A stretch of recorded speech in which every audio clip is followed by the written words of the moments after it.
Kombëtarja shqiptare do të luajë 2 ndeshjet e fundit kualifikuese për në botror, ku në datën 13 nëntor do të përballet në transfert me Andorrën dhe vetëm 3 ditë më vonë do të presë në Air Albania skuadrën e Anglisë.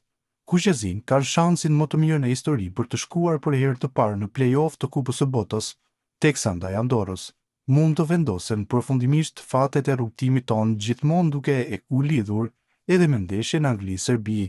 Shqipëria duhet të fitojë në Andorra dhe nga ana tjetër Anglia duhet të fitojë ndaj Serbisë në mënyrë që kuqezin të blindojnë matematikisht vendin e dytë dhe në sfidën ndaj Anglisë në Air Albania do të ishte fest pavarësisht të rezultatit, padyshim që për kuqezin do të ishte një arritje e madhe pas 2 kualifikimeve në Europian.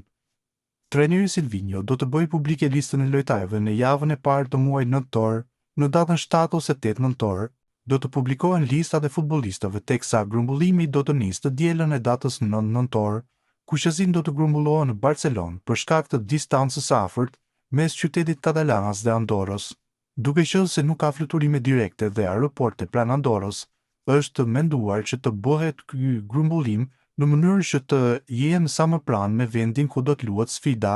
Në datën 10 nëntor, ekipi do të zbresë në fushën e blertë për të zhvilluar seancën e parë stërvitore dhe pritet që grupi të jetë i plot pasi ndeshjet luhen në fundjavë. Skuadra do të qëndrojë deri në ndeshjen ndaj Andorrës dhe në datën 14 nëntor, ekipi do të kthehet në Tiranë për të nisur përgatitjet për ndeshjen ndaj Anglisë planifikuar të luhet më 16 nëntor, ora 18.